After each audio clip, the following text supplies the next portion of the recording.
आप देख रहे हैं संविधान और कानून SK लाइव न्यूज। जनसुराज पदयात्रा के 223वें दिन की शुरुआत समस्तीपुर जिले के मोरवा प्रखंड के अंतर्गत लरुआ पंचायत स्थित पदयात्रा शिविर में सर्वधर्म प्रार्थना से हुई। इसके बाद प्रशांत किशोर ने स्थानीय पत्रकारों के साथ संवाद किया। पत्रकार वार्ता के दौरान उन्होंने अपनी पदयात्रा का अनुभव साझा किया। जनसुराज पदयात्रा के माध्यम से प्रशांत किशोर 2 अक्टूबर 2022 से लगातार बिहार के गांवों का दौरा कर रहे हैं। उनकी पदयात्रा अब तक लगभग 2500 किलोमीटर से अधिक की दूरी तय कर चुकी है। पश्चिम चंपारण से हुई पदयात्रा शिवहर, पूर्वी चंपारण, गोपालगंज, सिवान, सारण, वैशाली होते हुए बीते कल समस्तीपुर जिले पहुंची। जनसुराज पदयात्रा के दौरान समस्तीपुर के मोरवा प्रखंड के मीडिया से संवाद के दौरान प्रशांत किशोर ने कहा कि भाजपा का बिहार में कुछ नहीं है। आज बीजेपी की हालत ऐसी है। बीजेपी की कमान बिहार में ऐसे व्यक्ति के पास है जिसके बाबूजी पहले लालू जी के मंत्री थे, फिर वो नीतीश के मंत्री हुए, उसके बाद वो मांझी जी के मंत्री हुए और आजकल उनका बेटा बीजेपी का उद्धार करने निकला है। समस्तीपुर से अनिल चौधरी की रिपोर्ट। देखिएगा, बीपीएससी पूरे साल में 10,000 से ज्यादा लोगों को नौकरी देने की क्षमता उनके पास है ही नहीं। मतलब इतने लोगों को एप्लीकेशन लेना है, टेस्ट परीक्षा लेना है, पास करना है, उनकी क्षमता एवरेज 10,000 की भी नहीं है। आप कहां से, अगर मान लीजिए कि नियमावली सही भी है, एक बार को मान लीजिए, तो 2 लाख शिक्षकों की नियुक्ति करने में इस बीपीएससी को कम से कम 5 वर्ष लगेगा। ये तो पूरे तरीके से बेवकूफ बना रहे हैं। और नियोजित शिक्षकों को कह रहे हैं कि आपको 3 अवसर है, तो 4 लाख शिक्षक अगर 3 बार परीक्षा देने को तैयार हो भी जाए तो 12 लाख लोगों की शिक्षा परीक्षा की बात है। ये करेगा कौन? यही होता है जब आप मूर्ख आदमी हैं, वहां बैठे हुए हैं, तो यही काम आप कीजिएगा। आप आए और चुनाव में कह दिया कि हम 10 लाख लोगों को नौकरी दे देंगे, पहली कैबिनेट में दे देंगे, एक साइन करेंगे और नौकरी मिल जाएगी। ये आपको दिखाता है कि आप कितने बड़े अज्ञानी हैं। किसी कैबिनेट के पास ये अधिकार है कि आप वहां साइन कीजिए, कि आपके बाबूजी का राजतंत्र है कि राजा है कि आप साइन कीजिएगा, लोगों को नौकरी मिल जाएगी। कैबिनेट ये निर्णय कर सकती है कि इतने पद सृजित किए जाएं, इतने और लोग बहाल किए जाएं। कैबिनेट नौकरी कैसे दे देगी? लेकिन बिहार में घूम घूम कर लोगों को मूर्ख बनाया गया कि पहली कैबिनेट में 10 लाख लोगों को नौकरी दे देंगे। अब आपसे, आपके जरिए मैं पूछ रहा हूं कि भाई कैबिनेट हो नहीं रही है कि आपका कलम स्याही सब खत्म हो गया? क्यों नहीं दिया है? और तेजस्वी यादव के और दलों के साथ में बैठकर चाय पीने से, साथ में बैठ के प्रेस वार्ता करने से विपक्षी एकता अगर होनी होती तो आज से 10 वर्ष में ये काम हो गया होता। नेताओं के आपस में मिलने से विपक्षी एकता नहीं हो सकती। मैं उस क्षेत्र में करीब 8-10 साल तक सक्रिय तौर पर मैंने काम किया है। इसका कोई मतलब नहीं। आप बंगाल गए, ममता बनर्जी से आप मिले, ममता बनर्जी ने एक स्टेटमेंट जारी किया, आपने एक स्टेटमेंट जारी किया। उससे जनता पर क्या असर पड़ा? उससे लोगों पर क्या असर पड़ा? ऐसा तो है नहीं कि ममता बनर्जी ने कह दिया कि कांग्रेस को वो वेस्ट बंगाल में लड़ने के लिए जगह दे देंगी।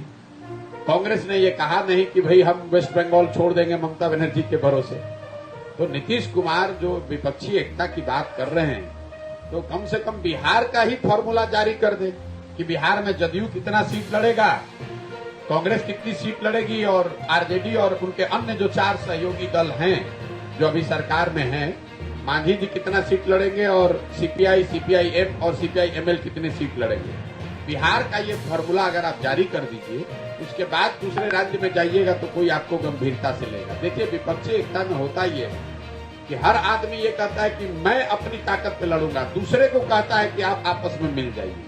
तो नीतीश कुमार को अगर आप कहिएगा कि अपना सीट छोड़कर यहाँ सीपीआईएमएल को जोड़ दीजिए, सीपीआईएमएल का स्ट्राइक रेट नीतीश कुमार से ज्यादा रहा है। नीतीश कुमार की पार्टी 100 सीट लड़के, 110 सीट लड़के 42 एमएलए जीती है। सीपीआईएमएल 17 लड़के 12 जीता है।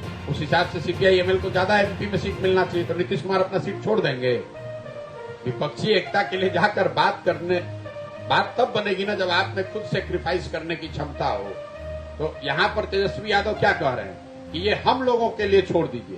कांग्रेस पिछली बार यहाँ 10 एमपी का सीट लड़ी थी, तो तेजस्वी यादव और नीतीश कुमार ये घोषणा कर दे कि इस बार कांग्रेस कितना सीट लड़ेगी, और कांग्रेस उसको मान जाए, सीपीआईएमएल मान जाए, तब ना एकता की बात होगी। तो अपना घर ठिकाने पे नहीं है, पूरे दुनिया में घूम रहे हैं। इसका क्या मतलब है? इसका कोई मतलब नहीं है। मुझे भी इन चीजों का थोड़ा बहुत अनुभव है। नीतीश कुमार इतना नहीं है, लेकिन अपना घर जिसका ठिकाना नहीं है वो आदमी पूरे दुनिया में घूमेगा तो उसका ना बाहर होगा ना घर का बचेगा। बिहार में बीजेपी का तो बिहार में कुछ है ही नहीं।